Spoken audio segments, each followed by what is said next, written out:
pagkakakain tayo may sermon pa. Lagi, araw-araw. Pag tayo nagluluto, hindi kakain. Rereklamo kasi hindi daw masarap tayo magluto eh. Lagi may sinasabi.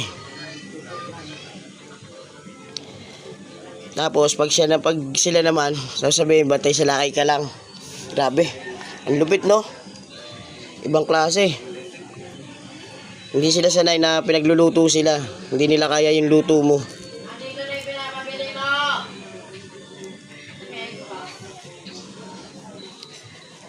Eh, syempre, hindi tayo nagluto.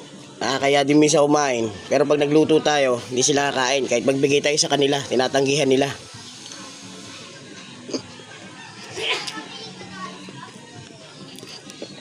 Kasi akala nila, sinusumbat nila sa'yo. Ay, sinusumbat mo sa kanila. Kahit di naman. Syempre, normal lang naman yung maiisip mo eh. Na ganun. Di ba?